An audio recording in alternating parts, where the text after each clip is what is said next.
ప్రియ దేవుని బిడ్డలందరికీ యేసుక్రీస్తు వారి అతి శ్రేష్టమైన నామంలో శుభాభివందనలు తెలియజేస్తూ ఉన్నాను. మరి నేటి దినం నుండి మనం ప్రకటన గ్రంథం 2వ అధ్యాయంలో ఉన్న 3వ అధ్యాయంలో ఉన్న ఈ యొక్క 7 సంఘాలను మనం ధ్యానిస్తాం. ఈ యొక్క 2-3 అధ్యాయాలలో 7 సంఘాలకు వ్రాసిన లేఖలున్నాయి. అనగా ఈ లేఖల్లో ఉన్న దేవుని యొక్క ఆలోచన, దేవుని యొక్క ఉద్దేశాలు, అనగా ఆ సంఘాలు ఏ రీతిగా ఉండాలని దేవుడు కోరుకున్నాడో, ఆ సంఘాలలో ప్రభు మెచ్చుకున్న విషయాలున్నాయి, ప్రభుని సంతోషపెట్టిన విషయాలున్నాయి, అనగా ప్రభు మెప్పుకు నోచుకున్న విషయాలున్నాయి. అదే సమయంలో ప్రభువుకి నచ్చని విషయాలు కూడా ఉన్నాయి. ఏవైతే ప్రభు చూడకూడదు అనుకున్నాడో, ఏవైతే ఉండకూడదు అని ప్రభు చెప్పాడో, ఆ సంఘాలలో ఆ విషయాలు ప్రభు చూచాడు. అందుకే యోహానుకి ఈ ఉత్తరాలు రాయమని ప్రభు ప్రత్యక్షత అనుగ్రహించాడు. ఒక రకంగా దేవుడు ఈ ఉత్తరాల ద్వారా ఆ సంఘాలతో మాట్లాడుతున్నట్టే అని మనం గ్రహించవలసిన వారమై ఉన్నాం. ఇక్కడ 2వ అధ్యాయం 3వ అధ్యాయంలో కేవలము సంఘాల యొక్క ప్రస్తావనే ఉంది. అదే మొదటి అధ్యాయం 10-11 వచనాల్లో రాస్తూ ఉన్నాడు. ప్రభు దినమందు ఆత్మవశుడునై ఉండగా బూరధ్వని వంటి గొప్ప స్వరం, నీవు చూచుచున్నది పుస్తకంలో రాసి ఎఫెసు, స్ఫుర్ణ, పెర్గము, తుయతైర, సార్దిస్, ఫిలదెల్ఫియా, లవొదికీయ అని 7 సంఘములకు పంపుమని చెప్పుట నా వెనక విన్నాను. నువ్వు విన్నది, నువ్వు చూసింది పుస్తకంలో రాసి ఈ సంఘాలకు పంపించు అన్నాడు. ఇది ప్రభు యోహాను ద్వారా సంఘానికి దేవుడు చేయుచున్న ఉపదేశం, బోధ, సందేశం.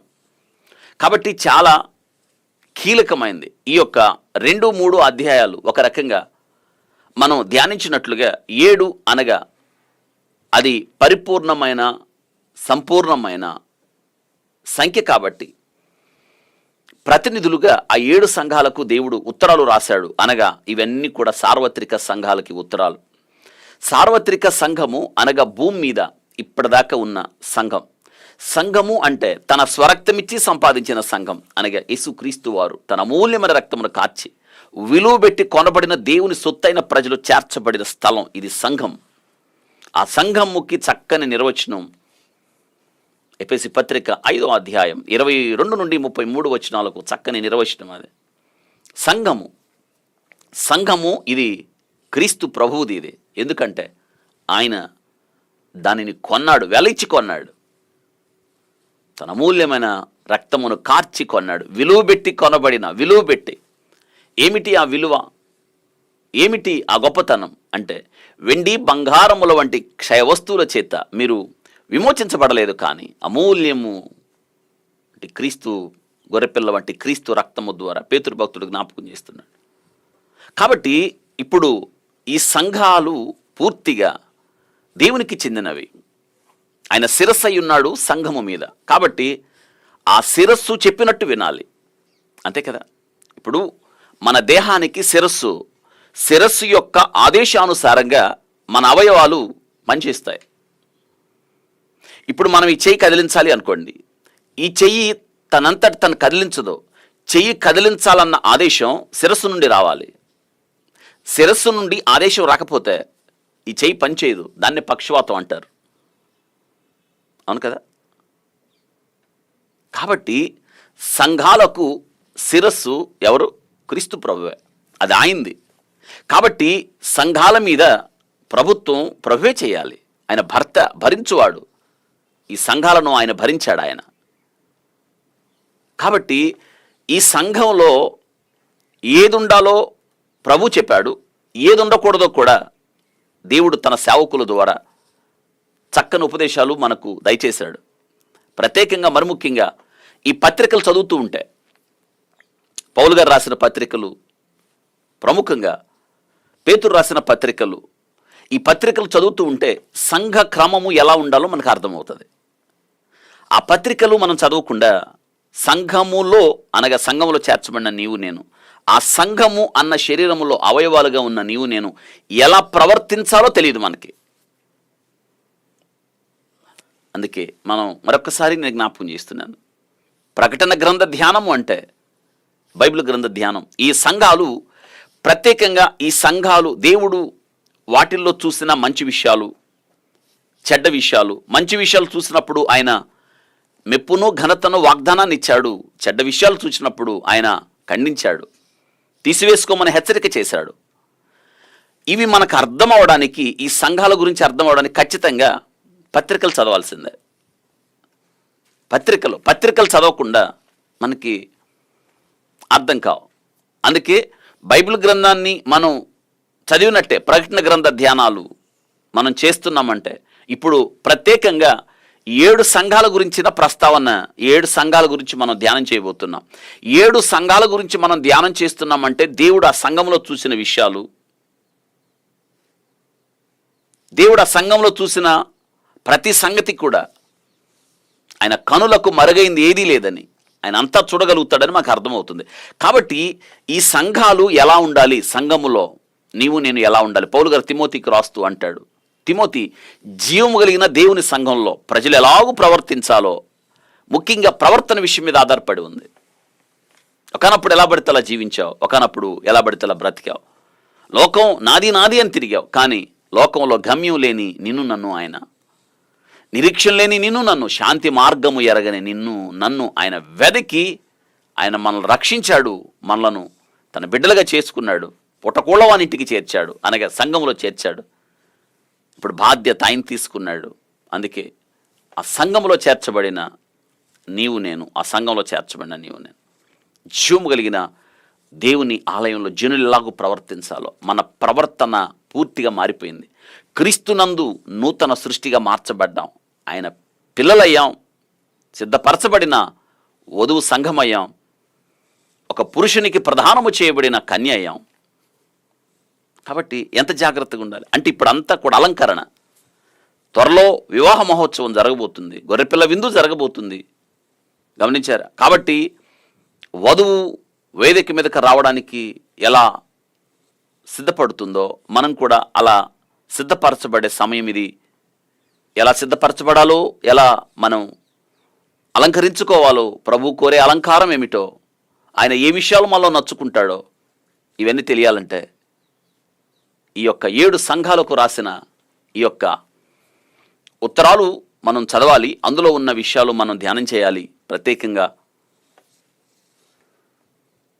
కొత్త నిబంధనలో ఉన్న పత్రికలు, ఆ లేఖలు, అవి మీకు చదవాలి, మీరు చదవాలి, అవన్నీ అర్థం చేసుకోవాలి. ఇవి 7 సంఘాల గురించిన విషయాలు మనం ధ్యానం చేస్తూ ఉన్నప్పుడు చాలా విషయాలు మనం పత్రికల నుంచి తీసుకుంటాం. పత్రికలులో ఉన్న కీలకమైన విషయాలు అక్కడేం చెప్పాడు ప్రభు, ఇక్కడేమి లేదు. సంఘము ఎలా ఉండాలని చెప్పాడు. ఇక్కడ ప్రస్తావించిన 7 సంఘాలలో ప్రభు ఏది కనుగొనలే, ఏది చూడలేదు, ఆయన ఏ చెడ్డ విషయాన్ని చూశాడు. ఇది మనం ప్రత్యేకంగా ధ్యానం చేయవలసిన వారం. ఇంకో మాట మనం చదువుకుందాం. మొదటి అధ్యాయంలో 19వ వచనం, కాగా నీవు చూచిన వాటిని పద్మాసు దీవిలో ఆయన ఏదైతే చూశాడో మొదటి అధ్యాయంలో, రెండోది ఉన్న వాటిని, అప్పటికి ఉన్నది 2-3 అధ్యాయాల సంఘాలు, ఉన్న వాటిని ఆ ఉన్న వాటికి రాస్తున్నాడు ఈ ఉత్తరాలు, ఆ 7 సంఘాలకి. 7 సంఘాలతో పాటు ఇంకా చాలా సంఘాలు ఉన్నాయి. కానీ 7 సంఘాలను ఎందుకు ప్రాతిపదిక తీసుకున్నారు అంటే, నేను మీ దృష్టికి తెచ్చాను. 7 సంఘాలు ఆనాటిలో ఇంకా ఉన్న సంఘాలు చాలా ఉన్నాయి. పౌలు గారు దాపించబడిన సంఘాలు ఉన్నాయి. యెరూషలేములో సంఘం ఉంది, కొరింథులో సంఘం ఉంది, మిలేతులో సంఘం ఉంది, హియోరాపోలిలో సంఘం ఉంది, దెర్బేలో సంఘం ఉంది. ఇవన్నీ సంఘాలు ఉన్నాయి. కానీ వాటన్నిటికీ ఈ 7 ఉత్తరాలు, వాటన్నిటికి కూడా నేటి కాలం ఇప్పటికున్న సంఘాలన్నిటికీ కూడా ప్రభు సంఘం ఎత్తబడే వరకు కూడా ఇంకా ఎన్ని సంఘాలు మనం ప్రభు నామములో కూడుకుంటాయో ఆ సంఘాలన్నిటికీ కూడా, గమనించారా? అన్ని సంఘాలకి అంటే ఎవరికి? సంఘంలో ఉంది ఎవరు? ఆయన పిల్లలు. సంఘంలో ఉన్నది ఎవరు? యేసుక్రీస్తు రక్తము ద్వారా విమోచించబడిన వారు, వారే సంఘం. అంటే నీకు నాకు, దేవుని పిల్లలకి, విశ్వాసులకి. ఈ ఉత్తరాలు. కాబట్టి ఈ ఈ ఉత్తరాలు మనం ఎలా చదువుకోవాలంటే, ఈ ఉత్తరం దేవుడు నాకు రాశాడని చదువుకోవాలి. దూరం నుండి వచ్చిన సమాచారం మనకి ఎంత ఆనందాన్ని ఇస్తుంది కదా. దూరం నుండి వచ్చిన సమాచారం ఎంత సంతోషాన్ని ఇస్తుంది. ఎండలో అలసి వచ్చిన వానికి చల్లటి నీళ్లు ఎలా ఉంటాయో, దూరం నుండి వచ్చిన సమాచారం మనకి అంత ఆనందాన్ని, అంత ఔన్నత్యాన్ని, అంత నిరీక్షణ కలిగిస్తుంది, ఆనందాన్ని కలిగిస్తుంది. ఈ ఉత్తరాలు, ఒక మాట నేను చెప్తాను, ఈ ఉత్తరాలు నాకు వచ్చాయి, దేవుడు నాకు ఇచ్చాడు, నాకు రాశాడు ఇది దేవుడు అని ఇష్టంగా దేవుడు నా కొరకు ఏం మాట్లాడు వ్యక్తిగతంగా అని ఆ విషయాన్ని నువ్వు అనుభవించగలిగితే, ఈ యొక్క ఉత్తరములో 7 ఉత్తరాలలో ప్రభు నీ కొరకు నా కొరకు రాసిన విషయాలు ఇందులో ఉన్నాయి. కాబట్టి మనం 7 సంఘాల గురించి ధ్యానం చేసేటప్పుడు ఖచ్చితంగా కొత్త నిబంధనలో ఉన్న పత్రికలన్నింటిని కూడా మనం చదవాల్సిందే. నేను ఈ 7 ఉత్తరాలు ఒక్కొక్క విషయాన్ని మనం ధ్యానం చేసేటప్పుడు సాధ్యమైనంత వరకు ఏ పత్రికల్లో మనం నేర్చుకోవాల్సిన హెచ్చరికలు ఉన్నాయో, ప్రభు ఆ పత్రికలో ఏం చెప్పాడో, ఇక్కడ ఈ సంఘాలలో ఏమి కనుగొనలేదో ప్రభు మళ్ళీ వారికి ఒక హెచ్చరిక చేసి వాటిని విడువక చేయండి, ప్రభుకు నచ్చని విషయాలు తీసేసుకోండి అని ప్రభు ఇచ్చిన ఈ శ్రేష్టమైన ఉపదేశం నేటి దినాన మనం కూడా ధ్యానము చేయడం ద్వారా మనం ఎంతగానో ఆస్వాదించబడతామని నేను జ్ఞాపకం చేస్తున్నాను. రండి చదువుకుందాం. ఈ 2వ అధ్యాయానికి వెళ్తున్నాం మనం. ఎఫెసులో ఉన్న సంఘపు దూతకు ఇలాగు రాయము. మొట్టమొదట సంఘం, ఎఫెసు సంఘం. ఎఫెసు సంఘం, ఈ ఎఫెసు సంఘమును గురించిన ప్రస్తావన 7 వచనాల్లో ఉంది. 7 వచనాల లేఖ ఇది. 7 వచనాల లేఖ. ఏమి ప్రభు ఏం చెప్పాడో చూడండి. 7 నక్షత్రములు తన కుడి చేత పట్టుకుని 7 దీపస్తంభముల మధ్య సంచరించువాడు చెప్పు సంగతులు ఏవనగా, ఇక మనం వీటి గురించి ధ్యానం చేశాం. 7 నక్షత్రములు తన కుడి చేత పట్టుకొని, ఆ 7 నక్షత్రములు చూడండి, 7 నక్షత్రములు అనే మాట 7 సంఘమునకు దూతలు అని మొదటి అధ్యాయం చివరి వచనంలో మనం ధ్యానం చేశాం. ఆ 7 నక్షత్రములు 7 సంఘములకు దూతలు, ఆ 7 దీపస్తంభములు 7 సంఘములు అన్నమాట. అనగా ప్రభువే, చూడండి, ప్రభువే వాటి మధ్య సంచరించుచున్నాడు. అనగా వాటి మధ్య ఎందుకు సంచరిస్తున్నాడు? ఆ సంఘాలు ఆయనకి చెందినవి కాబట్టి, ఆ సంఘాల మీద ఆయన అధికారి కాబట్టి, ఆ సంఘాలను ఆయన తన స్వరక్తం ఇచ్చి సంపాదించాడు కాబట్టి, ఆ సంఘాలకు ఆయన శిరస్సు కాబట్టి. చూసారా, వాక్యం రాయబడింది, దీపస్తంభముల మధ్య సంచరించువాడు ఆయన. సంచరించువాడు మాత్రమే కాదు, చూచువాడు, కనిపెట్టి చూచువాడు సంఘాలను ఆయన తన కుడి చేత 7 నక్షత్రాలు. ఆ నక్షత్రాలు ఎవరో? సంఘపు 7 దూతలు. మనం 7 సంఘములకు దూతలని మనం ధ్యానం చేశాం. సంచరించువాడు చెప్పు సంగతులు ఏమనగా, ఆయన క్రీస్తు ప్రభువారు. చెప్పు సంగతులు ఏమనగా ఏం చెప్తున్నాడు చూడండి. నీ క్రియలను, నీ కష్టమును, నీ సహనమును నేను ఎరుగుదును. నీవు దుష్టులను సహింపలేవనియు అపోస్తుల కాకయే తాము అపోస్తులమని చెప్పుకుని వారిని పరీక్షించి వారు అబద్ధికులను నీవు కనుగొంటివనియు నీవు సహనమును కలిగి నా నామము నిమిత్తము భారము భరించి అలయలేదని నేను ఎరుగుదును. గమనించారా? ఇక్కడ ఆ సంఘాన్ని ప్రభు, ఆ ఎఫెసు సంఘాన్ని ప్రశంసిస్తూ ఉన్నాడు. ప్రభు ప్రశంసిస్తూ ఉన్నాడు. ఈ యొక్క విషయాలు చెప్పేటప్పుడు ఆయన ఎక్కడ ఉన్నాడు? తన కుడి చేత 7 నక్షత్రాలు ఉన్నాయి, 7 దీపస్తంభముల మధ్య సంచరించవచ్చు. అనగా చూస్తున్నాడు, ఆయన పరీక్షిస్తూ ఉన్నాడు. ఆయన చూచి చెప్తున్న విషయాలు, ఆయన కంటికి కనిపించని స్పష్టం ఏది కూడా లేదు. మనం ఎవరికి లెక్క చెప్పాలో ఆ దేవుని కనులకు సమస్తము తెట్టగా కనిపిస్తున్నాయి. చూసారా? సంఘములో ఉన్న విషయాలు చెప్తున్నాడు ఆయన. సంఘములో ఉన్న విషయాలు చెప్తున్నాడంటే సంఘములో ఉన్నది నీవు నేనే, మనమే ఆయన సంఘం, జీవము కలిగిన దేవుని సంఘం. నీలో ఉన్న విషయాలు కనుగొంటున్నాడు ఆయన. నీ హృదయాంతరంగాన్ని ఎరిగి ఉన్నాడు ఆయన. హృదయ పరిశోధకుడు యెహోవాయే. గమనించారా? ఆయన కనులకు మరుగైంది ఏదీ లేదు. ఇక్కడ గమనించండి, ఈ యొక్క 2-3 వచనాల్లో ఆ సంఘములో క్రీస్తు ప్రభు కనుగొన్న మెచ్చుకోదగిన విషయాలు ప్రభు కనుగొని ప్రశంసిస్తూ ఉన్నాడు. ప్రభు మెప్పుకు నోచుకుంది సంఘం, ఎఫెసు సంఘం. 2-3 వచనాల్లో మనం వివరాల్లోకి వెళదాం. 4వ వచనానికి వద్దాం. అయినను మొదట నీకుండిన ప్రేమను నీ వదిలితివి, నేను నీ మీద తప్పు ఒకటి మోపవలసి ఉన్నది. ఇంత చేసావు కదా, నీలో ఇంచి మంచి లక్షణాలు ఉన్నాయి కదా, అయినను అంటున్నాడు. అయినా ఏంటంటే మొదట ప్రేమను వదిలేసింది సంఘం. మన జీవితాలకు ఎంత వర్తింపో చూడండి. మొదట ప్రేమను వదిలేశావు. ఈ సంఘంతో దేవుడు మాట్లాడుతున్నాడు. చూడండి, నీ క్రియలు, నీ కష్టము, నీ సహనము నేను ఎరుగుదును. నీవు దుష్టులను సహించలేకపోవడం నేను ఎరుగుదును. అపోస్తుల కాకియే తాము అపోస్తులమని చెప్పుకుని వారిని పరీక్షించి వారు అబద్ధికులను నీవు కనుగొంటివనియు.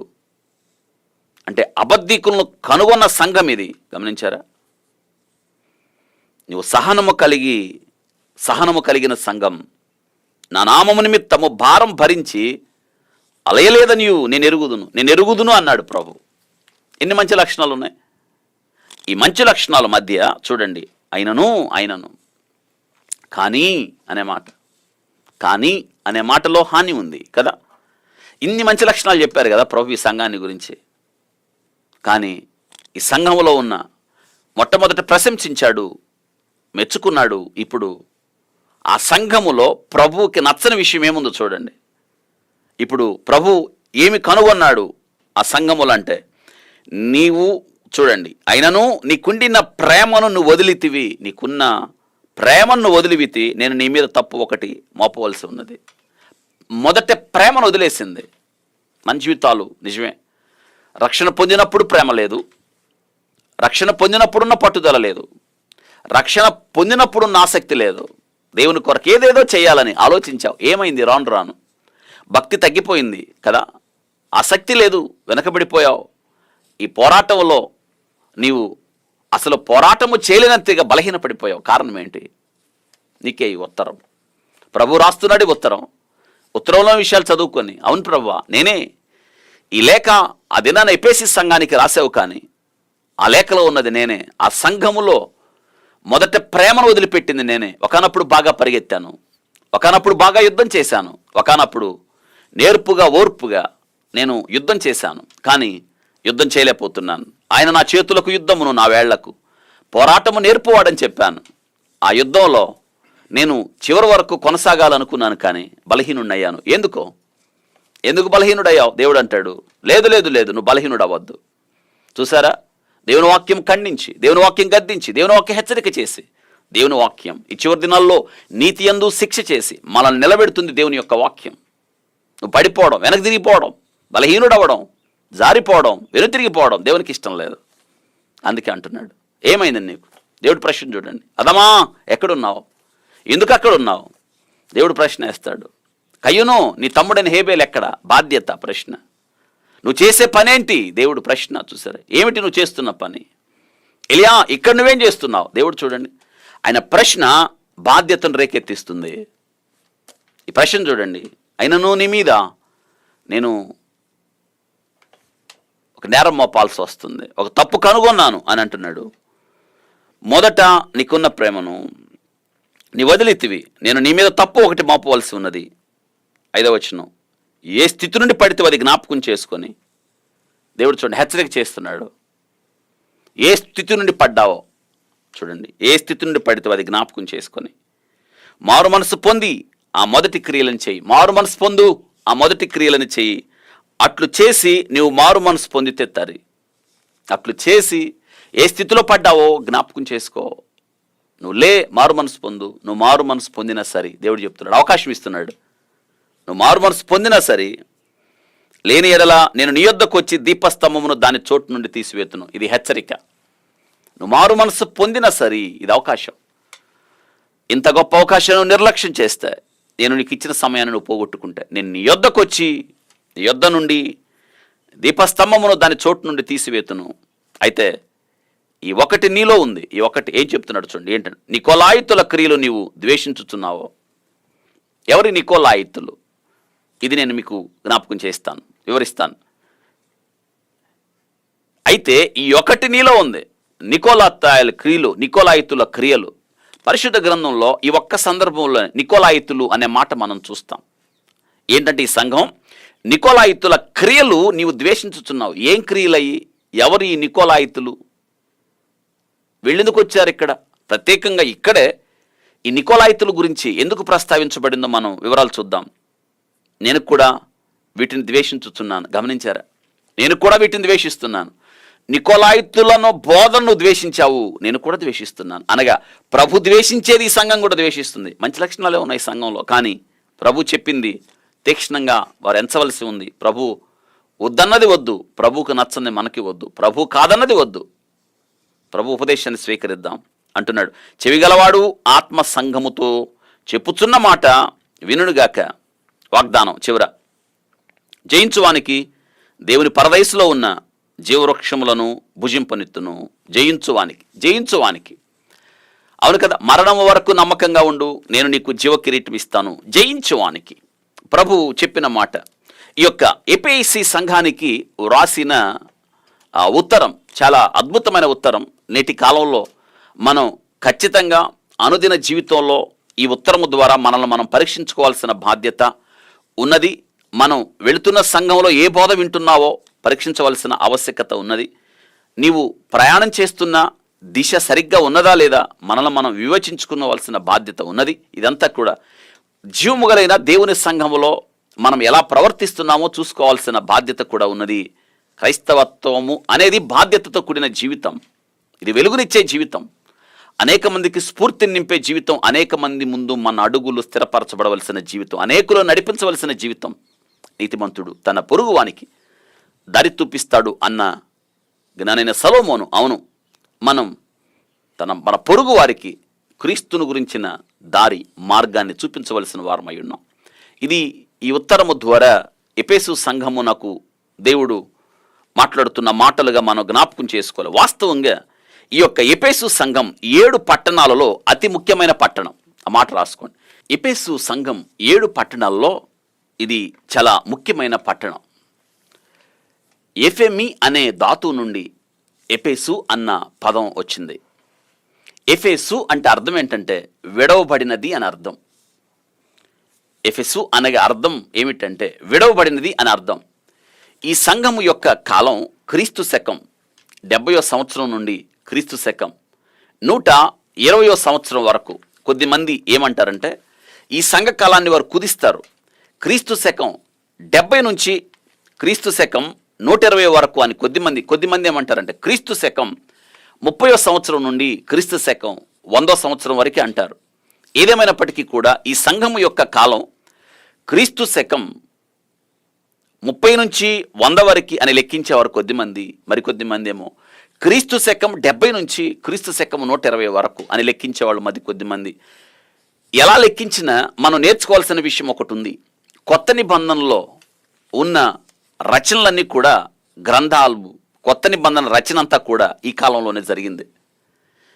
ఈ కాలంలో ఎఫెసు సంఘ కాలంలో మరొక ప్రాముఖ్యమైన విషయం ఏమిటంటే ఈ కాలంలోనే ప్రపంచ సువార్థీకరణకు క్రీస్తును గురించిన వార్త ప్రకటించబడాలన్నది ఈ కాలంలోనే ప్రయత్నాలు జరిగాయి. ఈ కాలంలోనే కాబట్టి ఈ యొక్క సంఘ కాలము అనేది చాలా చాలా శ్రేష్టమైన కాలం ఇది. ఇక్కడ వాస్తవంగా ఆసియా మైనర్లో మనం తర్వాత చదువుతాం. పెర్గము పట్టణము ముఖ్య స్థానం ఈ యొక్క ఆసియా మైనర్లో ఈ యొక్క పెర్గము అయినా కానీ పెర్గము ముఖ్యమైన పట్టణమైనా కానీ దాన్ని పరిపాలన చేసే గవర్నర్ పెర్గములో ఉండేవాడు కాదు, ఎఫెసు పట్టణంలో ఉండేవాడు. అపోస్తుల కార్యాలు 19వ అధ్యాయం 38వ వచనంలో మనం ఈ విషయాన్ని చూస్తాం. ఎందుకంటే దీనిని ఏమంటారంటే దీనిని ఆసియా యొక్క వెలుగు అంటారు. ఈ పట్టణాన్ని ఆసియా యొక్క వెలుగని పిలువబడింది. ఎందుకంటే యూఫ్రటీసు నుండి బయలుదేరే రాజమార్గం ఈ యొక్క ఎఫెసీలో ఇది సమాప్తం అవుతుంది. ఎఫెసులో సమాప్తం అవుతుంది. క్రీస్తు పూర్వం 187 నుండి క్రీస్తు పూర్వం 133 వరకు కూడా పెర్గము రాజ్యములో భాగమయ్యున్న ఈ నగరం రోమ పరిపాలన కింద ఆసియా కేంద్ర బిందువై ఉంది. ఆ మాట రాసుకోండి. క్రీస్తు పూర్వం 187 నుండి క్రీస్తు పూర్వం 133 వరకు పెర్గము రాజ్యంలో భాగమయ్యున్న ఈ యొక్క నగరం రోమ పరిపాలన కింద ఆసియా యొక్క కేంద్ర స్థానమై ఉంది అని మీరు జ్ఞాపకం చేసుకోవాలి. దాదాపు పూర్వకాలంలో ప్రపంచంలో ఈ యొక్క 7 అద్భుతాల్లో, ప్రపంచంలో ఉన్న 7 అద్భుతాలు అనుకుంటాం కదా, ఆ 7 అద్భుతాల్లో ఒకటైన ఆర్తెమి దేవి యొక్క గుడి, ఆ క్షేత్రం ఇక్కడే ఉంది. కాబట్టి ఇక్కడ ఉన్న ఈ యొక్క ఆర్తెమి దేవి యొక్క గుడి లేదా పుణ్యక్షేత్రం అది బహు ప్రాచుర్యం పొందింది. ప్రపంచ వింతల్లో ఒక వింత అయింది. ఎందుకంటే ఇది చాలా పెద్ద కట్టడం, దాదాపు 560 అడుగుల ఎత్తుగల శిల్పం అక్కడ ప్రతిష్ఠించబడింది. ఆలయానికంట ఆ కాలంలోనే 100 స్తంభాలు చెక్కారంట. ఆ కాలంలోనే ఈ దేవతని సంతానోత్పత్తికి మూలంగా వారు నమ్మేవారు. ఆ కాలంలో సంతానోత్పత్తికి మూలంగా. అయితే ఇంకా మనం జ్ఞాపకం చేసుకోవాల్సిన విషయం ఏంటంటే, ఇది ఆ గుడిని బట్టి ఏమైందంటే పూజారులకు, మాంత్రికులకు స్థానమైంది. అపోస్తుల కార్యాలు 19వ అధ్యాయం 19వ వచనం ఈ విషయాన్ని చూస్తాం. ఆ గుడి వల్ల, ఆర్తెమి దేవి గుడి వల్ల అది పూజారులకు, మాంత్రికులకి కొలువైపోయింది. అది దాదాపు 25,000 మంది కూర్చుండుటకు వీలు గలగ ఒక స్టేడియాన్ని, ఒక పెద్ద ప్రాంగణాన్ని, అక్కడ 25,000 మంది కూర్చొని వీక్షించగలిగిన ఒక స్టేడియాన్ని ఆ దినాల్లో అక్కడే వారు కట్టారు. అపోస్తుడైన పౌలు గారు 3 సంవత్సరాలు ఇక్కడ పరిచర్య చేశాడు. చాలా కాలం క్రితమే పౌలు గారు ఈ యొక్క ఆ పట్టణాన్ని, ఎఫెసు పట్టణాన్ని దర్శించాడు. అయితే ఇక్కడ ఈ సంఘాన్ని ఎవరు స్థాపించారు అనేది ఒక ప్రాముఖ్యమైన భావన చాలామందిలో. చాలామంది యోహాను శిష్యుడైన అపోల్లో ఈ యొక్క సంఘ స్థాపకుడుగా ఉన్నాడు అని చాలామంది నమ్ముతారు. ఈ సంఘ స్థాపకుడు ఎందుకంటే అపోస్తుల కార్యాలు 18వ అధ్యాయం 24ను బట్టి యోహాను యొక్క బాప్తిస్మిచ్చు యోహాను యొక్క శిష్యుడైన అపోల్లో అని చాలామంది నమ్ముతారు. ఈ యొక్క అపోస్తుల కార్యాలు 18వ అధ్యాయం 24వ వచనం ప్రకారం. మరికొద్ది మంది ఏమో కాదు, ఇది పౌలు గారు స్థాపించాడు. పౌలు గారు ఈ యొక్క పట్టణానికి వచ్చి ఆ పట్టణంలో సువార్త ప్రకటన విరివిగా జరిగించాడు. అప్పుడే ఎఫెసు సంఘానికి అంకురార్పణ జరిగిందని, ఎఫెసులో పౌలు గారి యొక్క పరిచర్యను దేవుడు గొప్పగా బహుగా ఆస్వాదించాడని, అతి తక్కువ కాలంలో అక్కడ ఒక ఉద్యమం రగిలిందని, పౌలు గారి యొక్క గొప్ప సేవా విజయాల్లో ఎఫెసులో పౌలు గారు జరిగించిన సేవా పరిచర్య గొప్పదిగా మరి చరిత్రకారులు చెప్తారు. మనం వాక్యాన్ని ధ్యానించినప్పుడు పౌలు గారి ఉత్తరాల్లో కూడా ఈ యొక్క సంగతులు మనకు అర్థమవుతాయి. అక్కడ అప్పటికే పౌలు గారు వెళ్ళేటప్పటికి యోహాను ద్వారా బాప్తిసం పొందిన వారిని చాలామందిని పౌలు గారు కనుగొన్నాడు అక్కడ. అయితే పౌలు గారు వారికి కూడా సువార్త చెప్పినట్టుగా మనం లేఖనాల్లో చూస్తాం. వారికి అపోస్తులైన పౌలు గారు బాప్తిసమే తెలుసు, ఆ తర్వాత విషయాలు తెలియదు వారికి. పౌలు గారు వారికి కూడా దేవుని యొక్క వాక్యంలో ఉన్న మూలమైన విషయాలు వారికి బోధించినట్లుగా దాదాపు 3 సంవత్సరాలు పౌలు గారు అక్కడుండి పరిచర్య జరిగించినట్లుగా మనం చూస్తాం. ఈ 3 సంవత్సరాల్లో పౌలు గారంట ఆ నగరపు పునాదుల్ని కదిలించి వేశాడు సువార్త ప్రకటన ద్వారా. అక్కడున్న వారికి పౌలు గారు సువార్తను విరివిగా ప్రకటించాడు. ఒకసారి ఆలోచించండి, అప్పటికే ప్రపంచ వింతల్లో ఒక వింతగా ఉన్న ఆర్తెమిదేవి ఆలయం, డయానా ఆలయం అక్కడ ఉంది. పూజారులకు నెలవై ఉంది, పెద్ద స్టేడియం ఉంది. సంతానోత్పత్తికి కొలువైన ఆ యొక్క దేవతను దర్శించడానికి దానికి ఉన్న రహదారులను బట్టి, ప్రపంచ ప్రసిద్ధిని బట్టి, అక్కడ గవర్నర్ యొక్క నివాసాన్ని బట్టి, వ్యాపార లావాదేవీలను బట్టి బహుగా ప్రజలు వచ్చేవాళ్ళు. విపరీతమైన జనసందోహం ఉండేది. మరి ఆ ప్రాంతంలో అప్పటికి వేళ్ళూనికిపోయిన విగ్రహారాధికుల మధ్య పౌలు గారు ఉండి వాక్యం చెప్పడం అంటే ఒక సవాల్తో కూడిన విషయం కదా. అయితే పౌలు గారిని దేవుడు బలపరిచాడు. గొప్ప అద్భుతంగా అక్కడ పరిచర్య కొనసాగింది. ఇది మనం జ్ఞాపకం చేసుకోవాలి. అయితే చాలామంది అప్పటికే అక్కడ సంఘాన్ని బాప్తిస్మిచ్చు యోహాను యొక్క శిష్యుడైన అపోల్లో ప్రారంభించాడు. పౌలు గారు వచ్చి అక్కడ సువార్త ప్రకటన ద్వారా అక్కడ ఉజ్జీవ జ్వాల రగిలింది. 3 సంవత్సరాలు పౌలు గారు అక్కడ సువార్త పరిచర్య జరిగించినట్లుగా ఇంత ప్రభావంతో ప్రభు యొక్క వాక్యము ప్రబలమై ఉండెను. అపోస్తుల కార్యాలు 19వ అధ్యాయం 20వ వచనం. ఇంత ప్రభావంతో ఆ దినాల్లో క్రీస్తు అపోస్తులిక సంఘాలలో ఈ యొక్క ఎఫెసు సంఘం అతి శ్రేష్టమైంది, ఉన్నతమైంది. ఎందుకంటే పౌలు గారు తన లేఖల్లో తన హృదయాన్ని విప్పి మాట్లాడగలిగింది ఈ యొక్క ఎఫెసు సంఘంతోనే. ఆసియా ప్రాంతం అంతట్లో జీవవాక్కు మారుమోగింది. ఆసియా ఖండమంతా కూడా ఈ జీవవాక్యం, దేవుని గురించిన వార్త, ఈ సువార్త మారుమ్రోగింది ఈ యొక్క ఎఫెసు సంఘము ద్వారా. అపోస్తుల కార్యాలు 19వ అధ్యాయం 10వ వచనంలో చూస్తాం. కాబట్టి మిగతా 6 సంఘాలకి వెళ్ళిన లేఖలు మొదట ఇక్కడి నుంచే వెళ్ళాయి, దీని నుంచే వెళ్ళాయి. మొదట అందుకున్న ఉత్తరం ఇది ఎఫెసు యొక్క సంఘం. దీనికి చరిత్రలో ఇంత గొప్ప స్థానం ఉన్నదని మనం జ్ఞాపకం చేసుకోవాలి. చూసారా, మరి అటువంటి ఈ యొక్క ఎఫెసులో సంఘము స్థాపించటం, ఆ సంఘము విస్తరించటం, ఆ సంఘము మనం ఏ రీతిగా ఆసియా ప్రాంతం అంతటికి సువార్త జీవవాక్కు వ్యాప్తి చెందడానికి ఇది కారణమైందో నిజమే కదా.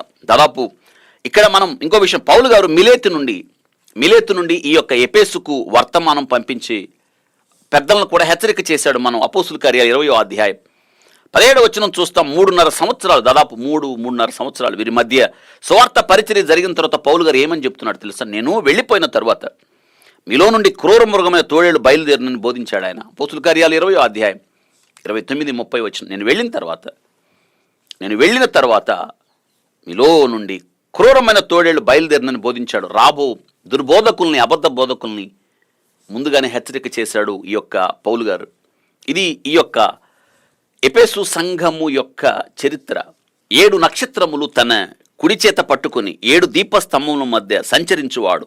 చెప్పు సంగతులేమనగా సంచరించువాడు ప్రభు సంఘముల మధ్య నడుచుచు వాటిలో ఉన్న ప్రతి ఒక్కరిని చూస్తున్నాడని జ్ఞాపకం వస్తుంది మనకి. ఈ సంగతి మనం నేర్చుకోవాలి. ప్రభు సంఘముల మధ్య నడుచుచు వాటిలో ఉన్న ప్రతి ఒక్కరిని చూస్తాడు. ఆయన ప్రత్యేకంగా గమనించండి, ఆయన పరీక్షిస్తాడు, హృదయాంతరంగాలను ఆయన పరిశోధిస్తాడు ఆయన. ఇది మనం జ్ఞాపకం చేసుకోవాల్సిన విషయం. చూడండి, ఇక్కడ ఈ యొక్క సంఘానికి దేవుడు రాస్తూ మొట్టమొదట ఆయన ప్రశంసను తెలియజేస్తూ ఉన్నాడు, ఆ సంఘాన్ని ప్రోత్సహిస్తూ ఉన్నాడు, ఆ సంఘములో ఉన్న మంచి విషయాలు ఎత్తి చూపిస్తూ ఉన్నాడు. ఈ విషయాలు చెప్పడం ద్వారా వారిని దేవుడు ప్రోత్సహిస్తాడు. మీకు ఒక విషయం తెలుసా?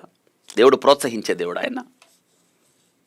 మనలో మంచి విషయాలు ఆయన జ్ఞాపకం చేస్తాడు. ఈ యొక్క సంఘమునకు దేవుడు రాస్తూ అన్నాడు, ముందు మంచి విషయాలు చెప్పాడు. అనగా ఆయన ఒక తప్పును ఎత్తి చూపడానికి ముందు, ఒక తప్పును గద్దించడానికి ముందు, నువ్వు తప్పుగా నడుస్తున్నావు అని చెప్పడానికి ముందు క్రీస్తు ప్రభు చూడండి ఆయన అనుసరించిన విధానం.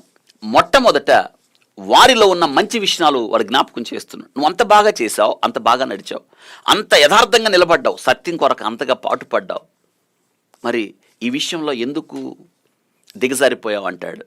అనగా ప్రభు ప్రశంసించి దాని ద్వారా తప్పులు దిద్దడానికి ప్రయత్నం చేస్తాడు. ఇదే వైఖరిని పౌలు గారు కూడా ఆయన అనుకరించాడు. పౌలు గారి యొక్క ఉత్తరాల యొక్క లేఖాసారాలు చూడండి. ఇదిగో ఈ ఉత్తరాల్లో దేవుడు పరలోకము నుండి యోహాను గారికి ఏ ప్రత్యక్షత అనుగ్రహించాడో ఈ యొక్క లేఖల యొక్క విధి విధానాలు పౌలు గారు ఆయన అనుసరించాడు. ఎలా అంటే మీరు కొరింథీ పత్రిక చూడండి, మొదటి కొరింథీ పత్రిక, అన్ని పత్రికలు అలాగే ఉంటాయి. మీకు ప్రత్యేకంగా ఈ సమయం మందు ఇది అయిన తర్వాత కొరింథీ పత్రిక, మొదటి కొరింథీ పత్రిక మొదటి అధ్యాయం చూడండి. వాళ్ళలో ఉన్న కొరింథీ సంఘములో ఉన్న విషయాలన్నీ ప్రశంసిస్తాడు పౌలు గారు, వాళ్ళలో ఉన్న మంచి విషయాలు. అయితే ఆ తర్వాత వారిని ప్రశంసించి విశ్వాస జీవితంలో స్థిరంగా ఉండండి అని ఆ తర్వాత తప్పులు ఎత్తి చూపిస్తూ ఉన్నాడు. నేను బెత్తముతో మీ వద్దకు రావాలనా? ఆ తర్వాత ఒక్కొక్క విషయాన్ని పౌలు గారు వారిలో ఉన్న విషయాలు ఖండించేస్తున్నాడు. కొందరు అపోల్లో వాడని, కొంత పౌలు వారని, కొందరు కేఫా వారని, కొందరు క్రీస్తు వారని మీరు విడిపోతున్నారే. పౌలు మీ కొరకు సిలువ వేయబడ్డాడు, అపోల్లో మీ కొరకు సిలువ వేయబడ్డాడు, గడ్డించాడు, వాళ్ళని ఖండించాడు. ముందు వారిలో ఉన్న తప్పులు వైఫల్యాలు ఎత్తి చూపడానికి ముందుగా వారిని ప్రశంసించాడు. చాలా అద్భుతంగా ఉంది కదా. క్రీస్తు కూడా మనల్ని ప్రశంసించేవాడు. అయితే అపవాది ఎవడు తెలిసేవాడు? సాతానుడు, నేరాలు మోపువాడు వాడు కదా. జకరీ గ్రంథంలో రాయబడింది, వాడు నేరాలు మోపువాడు అంట. మన మీద నేరాలు మోపుతాడు, దేవుని ముందుకెళ్ళి నేరాలు మోపుతాడు. అందుకే కదా యోబు ఊరకనే నీ యందు భయభక్తులు కలిగి ఉన్నాడా అంటాడు. యోబుని దీవించావు, యోబు చుట్టూ కంచి వేశావు. నువ్వు ఇంత చేస్తే నీ యందు భయభక్తులు నిలపకేం చేస్తాడని యోబు భక్తిని అనుమానించాడు. వాడు మన మీద నేరాలు మోపుతాడని మనం జ్ఞాపకం చేసుకోవాలి.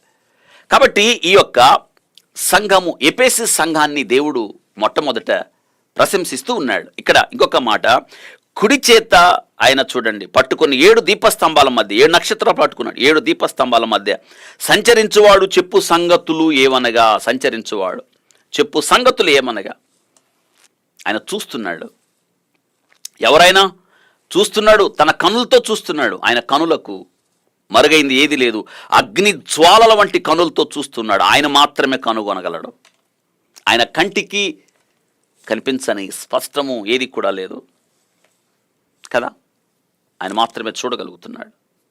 సంఘాల మధ్య సంచరించగలిగిన వాడు ఆయనే, విశ్వాసుల మధ్య సంచరించగలిగిన వాడు ఆయనే, చూడగలిగిన వాడు ఆయనే, కనుగొనగలిగిన ఆయనే. ఆయన కనుగొనలేని విషయం ఏది కూడా లేదు, ఆయనకి తెలియని విషయం ఏది కూడా లేదు. 139వ కీర్తన, ఆయనకి తెలియని విషయం ఏది కూడా లేదు. ఇది మనం జ్ఞాపకం చేసుకోవాల్సిన విషయం. దీనిని ఆసియాకే వెలుగు ఈ సంఘం, ఆ సంఘం అలాగే కొనసాగింది. అది మనం జ్ఞాపకం చేసుకోవాలి. అయితే చూడండి, ఇక్కడ ఈ యొక్క సంఘానికి ప్రభు ఇచ్చిన మెప్పు, ప్రభు ఇచ్చిన ప్రోత్సాహం లేదా ప్రభు మెచ్చుకున్న విషయాలు 7 మంచి విషయాలు ఉన్నాయి ఈ సంఘంలో. ఆ మాట రాసుకోండి. ఎఫెసు సంఘంలో ప్రభు కనుగొన్న 7 మంచి విషయాలు. మొట్టమొదటిది చూడండి, నీ క్రియలు బాగున్నాయని చెప్తున్నాడు. నీ క్రియలు బాగున్నాయని చెప్పాడు. నీ క్రియలను, నీ కష్టమును, నీ సహనమును అన్నాడు. అనగా క్రియలు బాగున్నాయి, సహనము కలిగిన సంఘం, దానికి ముందు కష్టపడే సంఘం, సహనము కలిగిన సంఘం అని మనం జ్ఞాపకం. నేను ఎరుగుదును అన్నాడు. ఏమెరిగాడంట ఆయన? అది క్రియలు కలిగిన సంఘం అని ఎరిగాడు. దాని క్రియలు బాగున్నాయి, చాలా కష్టపడే సంఘం, సహనము కలిగిన సంఘం, నేను ఎరుగుదును అన్నాడు. ఆ తర్వాత 4వ విషయం చూడండి, నీవు దుష్టులను సహింపలేవనియు, దుష్టులను, అబద్ధ బోధకులను సహించలేవనియు. 4 విషయాలు. మొట్టమొదట క్రియలు బాగున్నాయి, కష్టపడే సంఘం, సహనము కలిగిన సంఘం, మంచి ఓర్పు సహనము కలిగిన సంఘం, దుష్టులను అబద్ధ బోధకులను సహించలేని సంఘం. అనగా చూడు, అపోస్తుల కాకే తాము అపోస్తులమని చెప్పుకొనుచు వారిని పరీక్షించి వారు అబద్ధికులని నీవు కనుగొంటివి అంటున్నాడు. అనగా దుష్టులు అంటే గిట్టని సంఘం. 6వ విషయం, అబద్ధ బోధకులు అంటే గిట్టని సంఘం, దుష్టులంటే గిట్టని సంఘం. ఇక 6వ విషయం, నీవు సహనము కలిగి నా నామం నిమిత్తం భారము భరించి. 6వ విషయం, భారము భరించి సువార్త పరిచర్య చేసిన సంఘం. అదే అంటాడు, అలయలేదనియు అలసిపోని సంఘం. భారం భరించి సువార్త ప్రకటించిన సంఘం అలసట పడలేదు. అనగా మంచిగా ప్రభువును ప్రేమించిన సంఘం. ఈ సంఘంలో ఉన్న 7 విషయాలు. మొట్టమొదట క్రియలు బాగున్నాయి అంటున్నాడు. క్రియలు బాగున్నాయి, కష్టపడుతున్నావు, నీ సహనమును నేనెరుగుదును అన్నాడు. ఈ 3 విషయాల్లో ఇదేనా, వీటిని మన జీవితానికి అన్వయించుకుందాం. సంఘములో ఉన్న నీకు, క్రీస్తు యొక్క జీవము కలిగిన దేవుని సంఘంలో అవయవముగా చేర్చబడిన నీకు ఇవి ఉన్నాయా? నీ క్రియలు బాగున్నాయి, ఆలోచించండి. ఆయన క్రియలు నెరుగువాడు. ఆయన ఏం చేస్తున్నావో తెలుసా ఆయనకి? నీ క్రియలు ఎలా ఉన్నాయి? క్రియలు సరిగ్గా లేవు. నీ క్రియలు సరిగ్గా లేవని ప్రభు అంటే ఏంటి మన సంగతి? ఇంతకాలం భక్తి జీవితంలో, ఇంతకాలం విశ్వాస జీవితంలో, నీ జీవితంలో క్రియలు నేర్చుకోకపోతే ఏంటి జీవితం యొక్క ప్రయోజనం? క్రియలు లేని వ్యక్తిగా ఉన్నావా? క్రియలు లేవు, క్రియలు లేని విశ్వాసం మృతం అయిపోతావు. నువ్వు జీవించుచున్నావు, ప్రేయర్ మాత్రం ఉన్నది, కానీ నువ్వు మృతుడివి అని ప్రభు చెప్తే ఏంటి మన సంగతి? చూసారా, విశ్వాసం క్రియలు 2 కలిసి నడవాలి. ఇదే యాకోబు భక్తుడు కోరుకున్నాడు. నువ్వు రక్షణ పొందిన తర్వాత, నీవు సంఘంలో చేర్చబడిన తర్వాత క్రియలు చాలా ముఖ్యం. నీ క్రియలు ప్రభు చూస్తూ ఉన్నాడు. అందుకే అంటున్నాడు, మొట్టమొదట నీ క్రియలు ఎలా ఉన్నాయి? నీ క్రియలు ఒకనప్పుడు క్రియలకు, నేటి కాలపు క్రియలకి తేడా కనిపిస్తూ ఉంది కదా. ఆలోచించండి. క్రియలు, వారి క్రియలు చెడ్డమైనందువలన అనే మాట మనం అనిపించుకోవద్దు. క్రియలు కలిగి, అనగా నీ విశ్వాసాన్ని క్రియలలో చూపిస్తూ భక్తి జీవితంలో కొనసాగాలి. ఎఫెసు సంఘంలో ప్రభు కనుగొన్నది క్రియలు బాగున్నాయి. దేవుడు ఏదైతే చూడాలి అనుకున్నాడో, ఏ క్రియలైతే సంఘంలో ఉండాలి అనుకున్నాడో, ఏ విశ్వాస సంబంధమైన జీవితం సంఘంలో ఉండాలి అనుకున్నాడో, ఏ రీతిగా లోకంలో నిజంగా వెలుగుగా మారాలి అనుకున్నాడో, అనేకులకు దీవెనగా మారాలి అనుకున్నాడో, అనేకుల జీవితాల్లో వెలుగును నింపాలనుకున్నాడో, ఆ క్రియల వెలుగును ఈ సంఘం ప్రకాశింపజేసింది. మత్తయి సువార్త 5వ అధ్యాయం 16వ వచనం, మీ క్రియల వెలుగును ప్రకాశింపనీయుడి, పరలోకంలో ఉన్న మీ తండ్రిని మహిమపరచున్నట్లు అనే మాటను మనం చూస్తాం. క్రియలు బాగుండాలి. ఒకనప్పుడు ఎలా పడితే అలా జీవించాం, కానీ సంఘంలో చేర్చబడిన తరువాత మన క్రియలు సరిగ్గా ఉండాలి. ఇది జ్ఞాపకం చేసుకుందాం. రెండో విషయం, ఈ సంఘం కష్టపడుతూ ఉంది. ఎవరి కొరకు? దేవుని కొరకు, దేవుని రాజ్యవ్యాప్తి కొరకు, ఆత్మల సంపాదన కొరకు, సంఘ పరిచర్య విస్తరించుట కొరకు. మరి కష్టపడుతున్నారా? మన కొరకు మనం కష్టపడుతున్నాం, మన అభివృద్ధి కొరకు కష్టపడుతున్నాం, దేని కొరకు కష్టపడుతున్నాం? అస్థిరమైన దాని కొరకు కష్టపడుతున్నాం. దేవుని కొరకు కష్టపడ్డారా?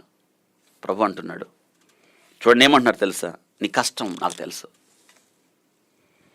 నీ క్రియలు నాకు తెలుసా? దేవుని కొరకు నువ్వేది చేసినా నూలు పోగు అవతల పారవేయడం నాకు తెలుసు అంటున్నాడు జకర్యా గ్రంథంలో. ఆయన దగ్గర మట్టపు గుండు ఉంది. మట్టపు గుండుతో కొలిచేస్తాడు ఆయన, సరిచేస్తాడు ఆయన, న్యాయమైన త్రాసులో తోస్తాడు ఆయన. నీ క్రియలు నువ్వేంటో తెలుసు. ఎందుకు తెలుసా? వారి క్రియలు వారి వెంట వెళుతున్నాయి. వచ్చేది మన క్రియలే, ఇంకేమీ రావు. వారి క్రియలు వారి వెంట వెళుతున్నాయి అనే మాట ఆసక్తి కలిగిస్తూ ఉంది. కష్టపడిన సంఘం, దేవుని కొరకు కష్టపడ్డారు వీళ్ళు. నువ్వు కష్టపడుతున్నావు నా కోసం అని ప్రభు సాక్ష్యం చెప్పగలడా? ఒక మాట, ఇప్పటిదాకా దేనికో కష్టపడ్డావు, అస్థిరమైన దాని కొరకు కష్టపడ్డావు, ఒక రకంగా నష్టము తెచ్చేదాని కొరకే కష్టపడ్డావు. అయితే భూమి మీద కాకుండా పరలోకములో మీ ధనం కూర్చున్నట్లుగా, పరలోకంలో ఐశ్వర్యవంతులు అవునట్లుగా, పరలోకంలో అందరి ముందు మెప్పు ఘనత కలుగునట్లుగా భూమి మీద మీరు ఆయన కొరకు కష్టపడండి.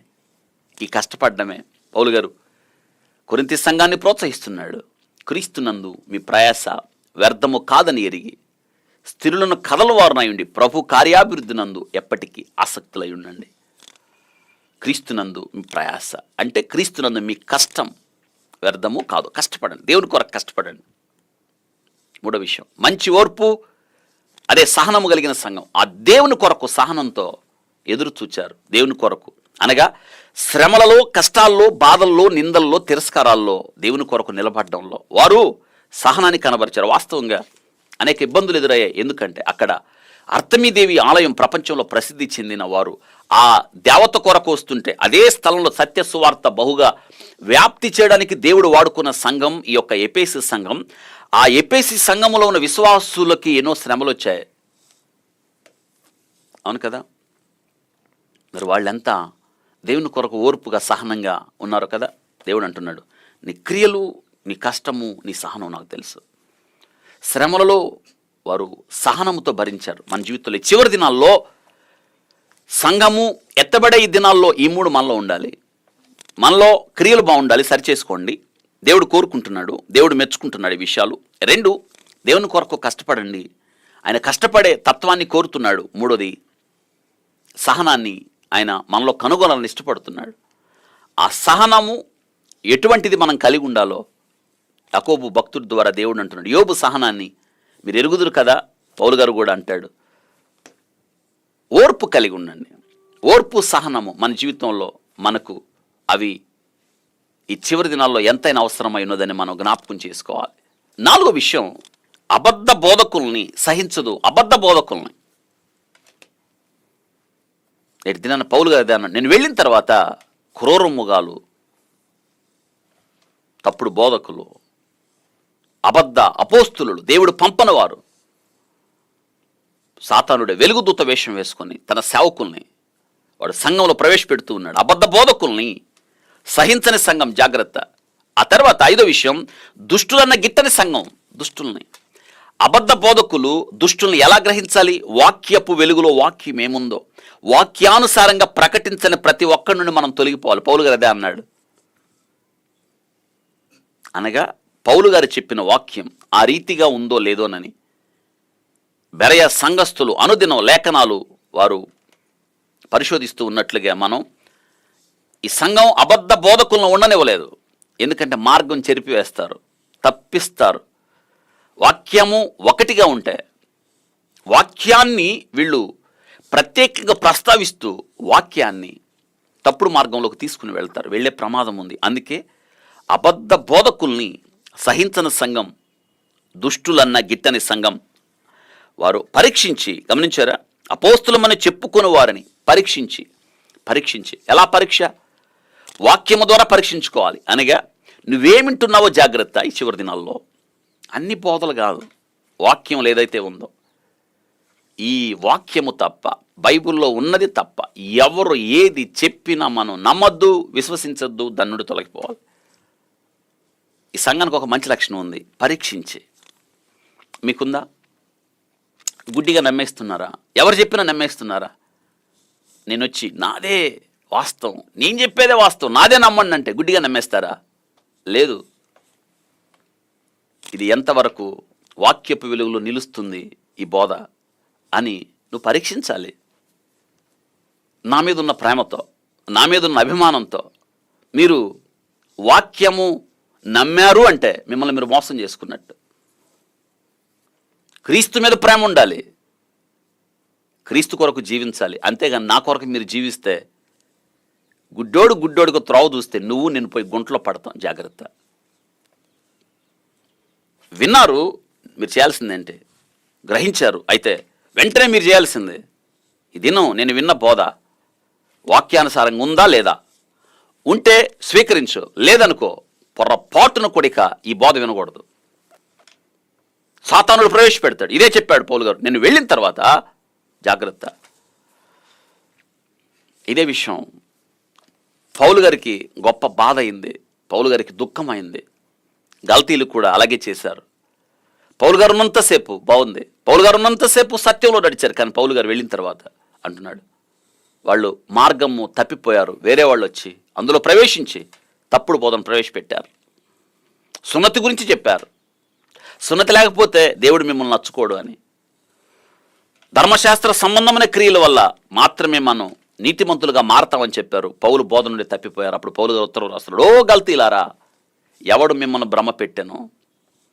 సత్యము నుండి మీరు ఇంత తొందరగా తొలగిపోయారని నాకు తెలిసినప్పుడు నేనెంతో ఆశ్చర్యం అవుతుంది, నాకెంతో బాధ కలుగుతుంది.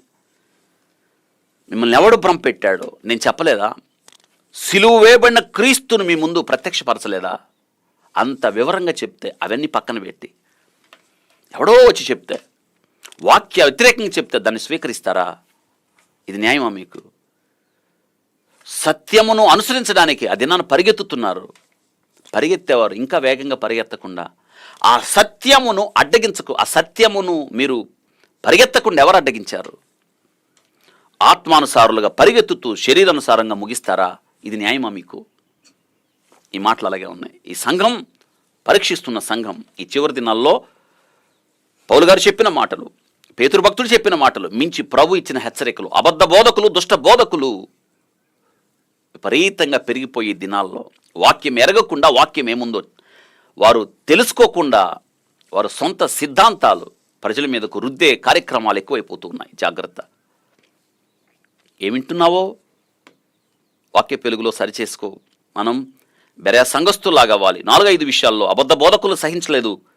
దుష్టులన్న గిట్టని సంఘం 6 భారమును భరించింది. ఈ సంఘం భారం భరించి క్రీస్తు పరిచర్యను, క్రీస్తు ప్రభు ఇచ్చిన ఈ యొక్క ఆజ్ఞను శిరసావహించింది. ఈ యొక్క ఎఫెసు సంఘంలో ఈ యొక్క ఉత్తరము, ఈ స్థాపించబడిన సంఘం ఆసియా మైనర్ అంతటికి కూడా వెలుగ్గా మారిపోయింది. బహు శీఘ్రముగా సువార్త వ్యాపించడానికి కారణమైంది ఈ యొక్క సంఘం. ఎందుకంటే బహుగా ప్రజాదరణ పొందిన ఆ యొక్క పట్టణానికి ప్రజలు విరివిగా వచ్చేవారు. అది అవకాశంగా తీసుకుని సువార్త ప్రకటనలో వారు బహుగా ప్రయాసపడి పరిచర్య చేసిన సంఘం. ఈ పరిచర్య చేయడంలో 7వ విషయం, అలసట పడలేదు, మంచిగా ప్రభువును ప్రేమించింది, అలసిపోలేదు. అలసిపోతున్నావా? సువార్త ప్రకటనలో భారం ఉందా? పౌలు గారి యొక్క భారాన్ని తీసుకో. సువార్త ప్రకటించవలసిన భారం నా మీద ఉంది. సువార్తను ప్రకటించడానికి నేను రుణస్తుడిని. సువార్తను ప్రకటించకపోతే నాకు శ్రమ, ఈ భారం నా మీద ఉంది. సువార్త ప్రకటించడానికి నేను అలసిపోతున్నారా? ఆ సువార్త ప్రకటన భారం భరిస్తున్నావా? నీ పక్కన వాడు నశించిపోతుంటే, నీ పక్కన వాడు నాశనానికి వెళ్తూ ఉంటే మనం భారం తీసుకోవద్దా? అవును కదా. ఇది మనం జ్ఞాపకం చేసుకోవాలి. 7 విషయాలు ఈ సంఘంలో ఉన్నాయి, నీ జీవితంలో నా జీవితంలో కూడా. 7 ప్రభు చూడడానికి ఇష్టపడుతున్నాడు. అగ్ని జ్వాలల వంటి కన్నులతో చూస్తున్నాడు, ఆయన మాత్రమే కనుగొనగలడు. 4వ వచనం, అయినను మొదట నీకుండిన ప్రేమను వదిలితివి, నేను నీ మీద తప్పు ఒకటి మోపవలసి ఉన్నది. అయినను మొదట నీకుండిన ప్రేమను నీ వదిలితివి, నేను నీ మీద తప్పు ఒకటి మోపవలసి ఉన్నది అని. చూసారా, ఈ సంఘం ఇంత మంచి విషయాల్లో ఎదిగింది కదా, ఇన్ని గొప్ప విషయాల్లో ఎదిగింది కదా. ప్రభు అందులో ఒక లోపాన్ని కనుగొన్నాడు. గమనించండి, ఇక్కడ ప్రశంసించాడు, ఇప్పుడు లోపాలు చెప్తున్నాడు. ఏమిటి ఆ లోపం? చూసారా, క్రీస్తు వలె ఎదిగిన సంఘం, ప్రేమ కలిగి సత్యం చెప్పుతున్న ఈ సంఘం ప్రేమలో తగ్గిపోయింది. వేళ్ళూనికిపోయిన సంఘం, వేరు నాటబడిన సంఘం ప్రేమ తగ్గిపోయింది, చల్లారిపోయింది. ఏమైంది ప్రేమ? హోషేయ గ్రంథం 6వ అధ్యాయం 4వ వచనంలో రాయబడ్డట్టుగా, తెల్లవారుగానే కనబడు మేఘము ఎగిరిపోయినట్టు, ప్రాతకాలమున పడు మంచు ఆవిరైపోయినట్లు మా భక్తి నిలవకపోయిన అన్నట్టుంది ఈ యొక్క సంఘం. ఒకవేళ నువ్వు కూడా అలాగే ఉన్నావు, ఆలోచించండి. సంఘము దిగజారిపోయింది. ఎలా? ప్రాతకాలమున పడు మంచులాగంట. తెల్లవారగానే కనబడు మేఘం, ప్రాతకాలమున పడు మంచు కరిగిపోయినట్లు, ఆవిరైపోయినట్లు మా భక్తి తగ్గిపోయింది అనే మాట. చూసారా, నీ మీద తప్పు మోపవలసి ఉంది. ఆ సంఘం మీద ఉన్నది ఒక తప్పే. ఈ దిన దేవుడు చూస్తే అగ్ని నేత్రముల వంటి అగ్ని జ్వాలల వంటి నేత్రాలు కలిగిన ప్రభు నిన్ను నన్ను చూస్తూ ఉంటే, ఇక్కడ అన్నాడు ప్రభు, ఆయనను నీ మీద తప్పు ఒకటి మోపవలసి ఉన్నది. తప్పు ఒకటి, ఆ సంఘంలో తప్పు ఒకటి. నేటి దినాన నిన్ను నన్ను చూసినప్పుడు ఎన్ని తప్పులు ఆలోచించండి. దేవుడు మాట్లాడుతున్న మాటలు మనం నేర్చుకుందాం. చూడండి, తప్పు మోపవలసి ఉన్నది అంటున్నాడు. నీ మీద ఎన్ని తప్పులు మోపాలి?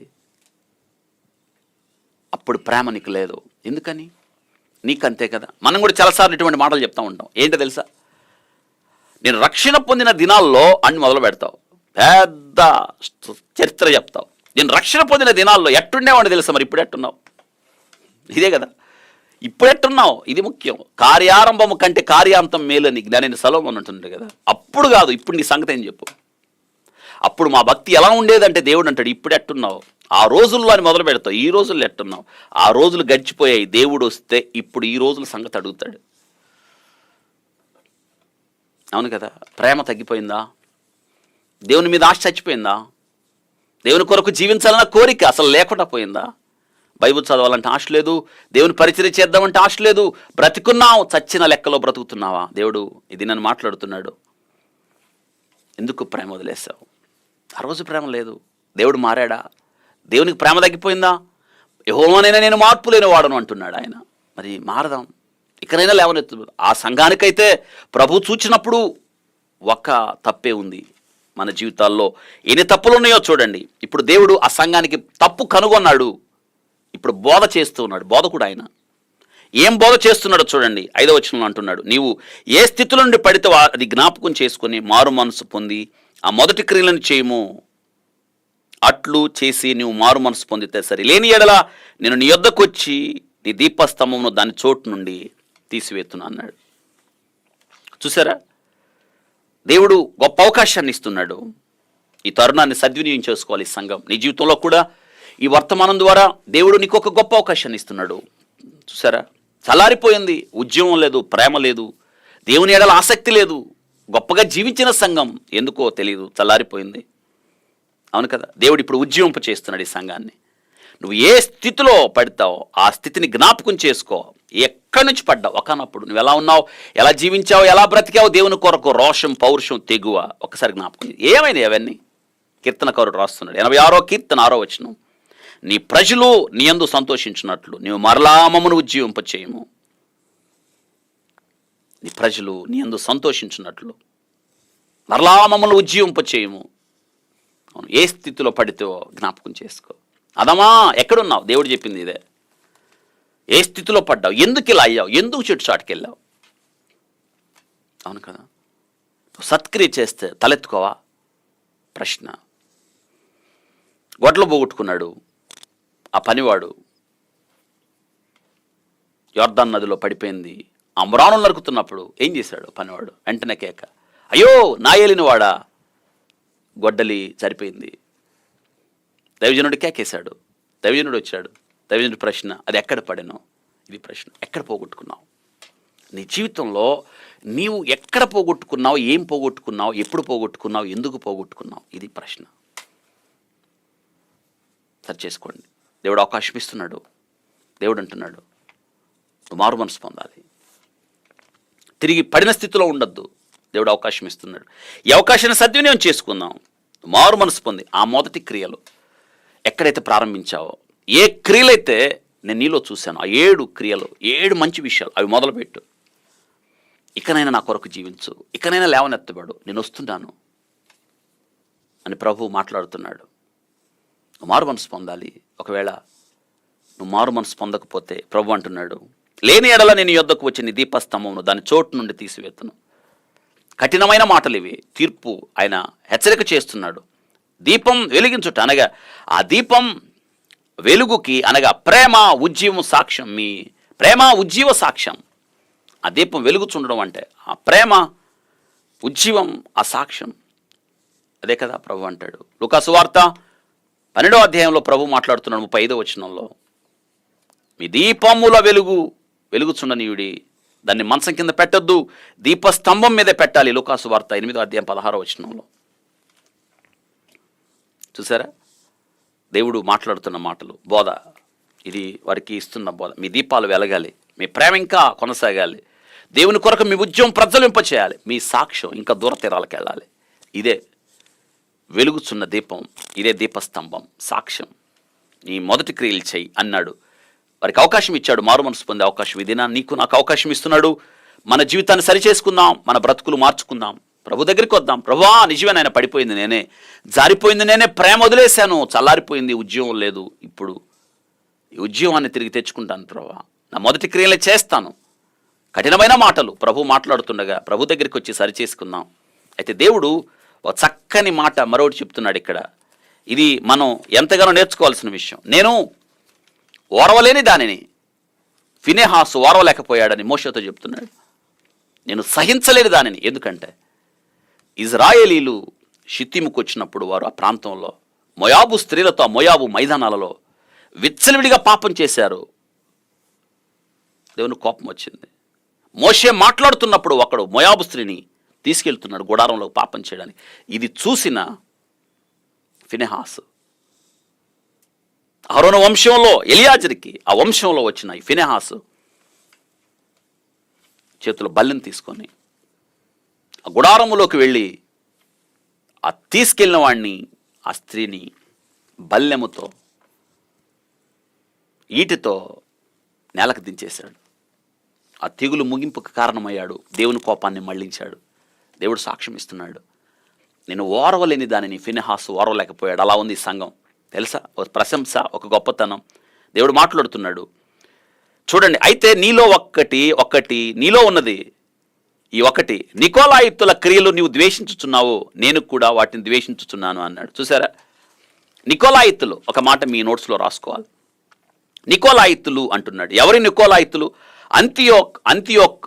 అంతియోకుడు. ఈ యొక్క నికోలాయితుడు అపోస్తుల కార్యాలు 6వ అధ్యాయం 5వ వచనం ప్రకారం అంతియోకవాడు ఇతడు.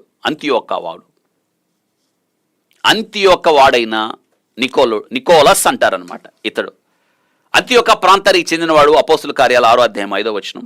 ఇతడు వాస్తవంగా యూదుల మతనిష్ట ప్రవీణుడు. ఇతడు మొదట్లో క్రైస్తవ సిద్ధాంతాన్ని దేవుని యొక్క మార్గంలో అనుసరిస్తూ పరిచారకుడుగా కొనసాగాడు. కానీ రాను ఏమైందో తెలుసా, అతడు మార్గము తప్పి తప్పుడు బోధ వైపు ఆకర్షితుడై తప్పుడు బోధను ప్రకటించేవాడిగా ఉండిపోయాడు ఈ యొక్క నికోలాయితులు. ఇతనే నికోలాస్. నికోలాస్లో 2 పదాలు ఉన్నాయి. నెకో, లాస్ అనే పదం. నెకో అంటే జయం పొందిన అని, లాస్ అంటే ప్రజలని అర్థం. అర్థమైందా? నెకో అంటే జయం పొందిన, లాస్ అంటే ప్రజలు అని అర్థం. అనగా ప్రజలను జయించిన వాడని అర్థం. నికోలాస్ ప్రజలను జయించినవాడు. ప్రారంభంలో దేవుని సిద్ధాంతం వైపు అనగా క్రైస్తవ సిద్ధాంతం వైపు ఆకర్షితుడాడు. క్రమేణా ఇతడు మత భ్రష్టుడై సంఘాన్ని తన దుర్బోధలతో చెడగొట్టడం ప్రారంభించాడు. ఈ పేరు కలిగిన వాడు ఈ ఒక్కడే ఉన్నాడు, నికోలాస్. ఆ నికోలాస్ బోధనలు అనుసరించే వాళ్ళందరూ కూడా నికోలాయితులు అయ్యారు. అందుకే ఇక్కడ ఏమంటున్నాడంటే, నికోలాయితుల క్రియలు, వాళ్ళు చెప్పిన సిద్ధాంతం తప్పుడు సిద్ధాంతం, నువ్వు ద్వేషించుతున్నావు అంటున్నాడు. నేను కూడా వీటిని ద్వేషించుతున్నాను. అందుకే వీళ్ళేమన్నారంటే, నికోలాయితుల బోధలు అనుసరించే వాళ్ళందరినీ కూడా నికోలాయితులు అన్నారు. అర్థమవుతుందిగా, వీళ్ళు నికోలాయితులు. ఈ నికోలాయితులు ఎవరంటే, ఆ నికోలాస్ ప్రజలను జయించేవాడు. ఇతడు అంతియోకవాడు.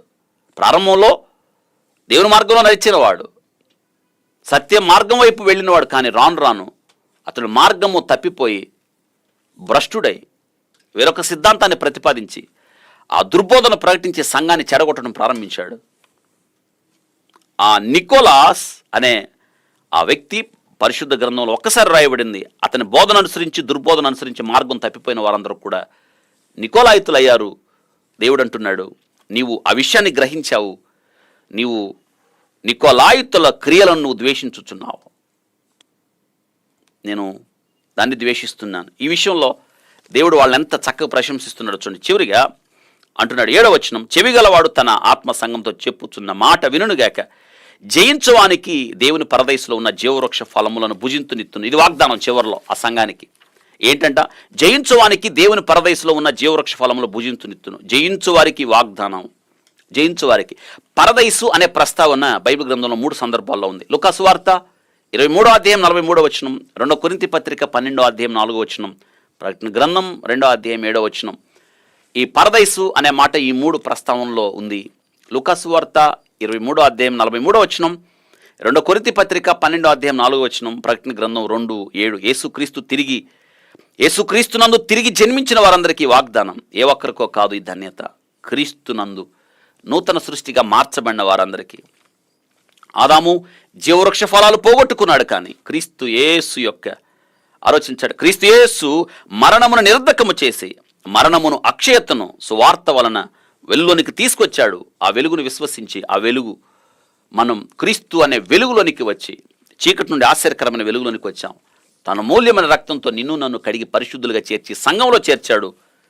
2 తిమోతి పత్రిక 1వ అధ్యాయం 10వ వచనంలో. కాబట్టి మనం ఆ రీతిగా, కాబట్టి క్రీస్తు యేసునందు మనం మరలా మొదటి ఆదాము ద్వారా ఏ జీవవృక్షాలు అయితే పోగొట్టుకున్నామో, కడపటి ఆధారం యేసుక్రీస్తు మరణాన్ని గెలిచి తిరిగి లేవడం ద్వారా ఆయన యందు విశ్వసించిన మనం ఆ జీవవృక్ష ఫలాలు మళ్ళీ దేవుడు మన చెంతకు తీసుకొచ్చాడు. పోగొట్టుకున్నాం, కడపటి ఆధారం యేసుక్రీస్తు వారు తిరిగి తీసుకొని వచ్చాడు. చూసారా? కాబట్టి ఈ వాగ్దానాన్ని దేవుడు నీకు నాకు ఇస్తున్నాడు. చల్లారిపోయిన ప్రేమను తిరిగి ఉద్యమానికి లే, నీవు పడిన స్థితిని జ్ఞాపకం చేసుకుని తిరిగిలే, నీ మొదటి క్రియలను చేయి. దేవుడు మాట్లాడుతున్నాడు ఈ మాటలు. 3 విషయాలు నేను జ్ఞాపకం చేస్తున్నాను. Remember, repent and repeat. 3 Rలు గుర్తుపెట్టుకోండి. రిమెంబర్, జ్ఞాపకం చేసుకో నువ్వు ఎలా జీవించావో, మళ్ళీ ఆ క్రియలు చేయడానికి ఇప్పుడే. రిమెంబర్, జ్ఞాపకం చేసుకో. రిపెంట్, ఇప్పుడే. ఎందుకు చేయలేకపోయావు, ఎందుకు పడిపోయావు, ఎందుకు జారిపోయావు, ఎందుకు నష్టపోయావు, ఎందుకు సాక్ష్యాన్ని కోల్పోయావు, నీ ప్రేమ ఎందుకు చల్లారిపోయింది తెలుసుకొని రిపెంట్, పశ్చాత్తాపడు.